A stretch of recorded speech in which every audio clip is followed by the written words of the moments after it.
Bharat biotech की Covaxin जल्द ही 2 से 18 साल के बच्चों के लिए भी उपलब्ध होने जा रही है। Drugs controller journal of India की सब्जेक्ट एक्सपर्ट कमेटी ने बच्चों पर कोवैक्सीन के इमरजेंसी इस्तेमाल की सिफारिश की है। हालांकि drugs controller journal of India की अंतिम मंजूरी मिलनी बाकी है। दरअसल इस साल मई में ड्रग्स स्टैंडर्ड्स कंट्रोल ऑर्गेनाइजेशन यानी CDSCO की एक विशेष पैनल ने भारत बायोटेक की कोवैक्सीन को 2 से 18 साल की उम्र के ट्रायल के लिए मंजूरी दी थी। ये ट्रायल विभिन्न जगहों पर 525 बच्चों पर हुआ, जिनमें एम्स दिल्ली, एम्स पटना और Mediterranean institute of medical sciences Nagpur शामिल थे। कोवैक्सीन का ट्रायल 3 आयु समूहों पर किया गया था। पहले समूह 12 से 18 साल के बीच, दूसरा समूह 6 से 12 साल के बीच और तीसरा समूह 2 से 6 साल के बीच का था। क्या आ सकती हैं दिक्कतें? बच्चों पर ट्रायल में कोवैक्सीन ने बड़े जितनों ही असर दिखाया है। इसका सेफ्टी और इम्यून रिस्पॉन्स एक जैसा रहा है, लेकिन इसके फेज 3 डेटा का अभी पीयर रिव्यू नहीं हुआ है, जिसे लेकर कुछ एक्सपर्ट ने चिंता जताई है।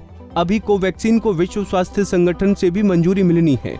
वैक्सीन को अप्रूवल मिलने के बाद भी उसे चरणबद्ध तरीके से उपलब्ध कराया जा सकता है। पहले कोमोर्बिडिटी वाले बच्चों को वैक्सीन दी जा सकती है। भारत में बच्चों की आने वाली वैक्सीन ज़ैको डी जायडस कैडिला 12 साल या उससे ज्यादा उम्र के लोगों पर इस्तेमाल की मंजूरी मिल चुकी है। कोवैक्सीन भारत बायोटेक 2 साल या उससे ज्यादा उम्र वालों पर इस्तेमाल के लिए अप्रूव्ड। कोर्बेवैक्स बायोलॉजिकल 5 से 18 साल उम्र वाले बच्चों में ट्रायल की मंजूरी। Covovax serum institute of India 2 से 18 साल के बच्चों में ट्रायल के लिए approved.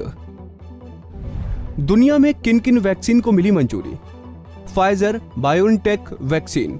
US food and drugs administration यानी FDA ने मई में 12 से 15 साल की उम्र के लोगों के लिए फाइजर बायोनटेक कोविड-19 वैक्सीन को अधिकृत किया था। अब अमेरिकी दवा कंपनी ने 5 से 11 वर्ष की आयु के बच्चों के लिए अपने कोविड वैक्सीन को मंजूरी देने के लिए अमेरिकी प्रशासन की अनुमति मांगी है। मॉडर्ना के mRNA कोविड-19 वैक्सीन को 12 से 17 वर्ष की आयु के बच्चों के लिए यूरोपीय दवाओं के विभाग द्वारा पहले ही मंजूरी दी गई है। यूरोपीय संघ के दवा नियामक ने कहा कि 12 से 17 वर्ष की आयु के 3700 से अधिक बच्चों में शोध से पता चला है कि मॉडर्ना वैक्सीन ने एक तुलनीय एंटीबॉडी प्रक्रिया उत्पन्न की है। सिनोवैक ने कहा है कि इसकी कोविड-19 वैक्सीन प्रारंभिक आंकड़ों के आधार पर 3 से 17 वर्ष की आयु के बच्चों में सुरक्षित है और इसने चीनी दवा नियामकों को डेटा जमा कर दिया है। सिनोफार्म वुहान में सिनोफार्म संस्था द्वारा विकसित और निर्मित कोविड-19 वैक्सीन को चीन के राज्य प्राधिकरण द्वारा 3 से 17 वर्ष की आयु के बच्चों में आपातकालीन उपयोग के लिए मंजूरी दी गई है। भारत में 18 से कम उम्र के बच्चों की आबादी 30% है। 30% आबादी मतलब लगभग 30 करोड़। यानी कि इतनी बड़ी जनसंख्या पर कोरोना का खतरा तब तक मंडराता रहेगा जब तक कोरोना वैक्सीन बच्चों के लिए उपलब्ध नहीं हो जाती। देश के सामने बड़ी चुनौती ये है कि संक्रमण के बड़े खतरे से बच्चों को कैसे बचाया जाए और कैसे समय रहते सभी तैयारी कर ली जाए। पंजाब केसरी टीवी के लिए मनीष शर्मा की रिपोर्ट।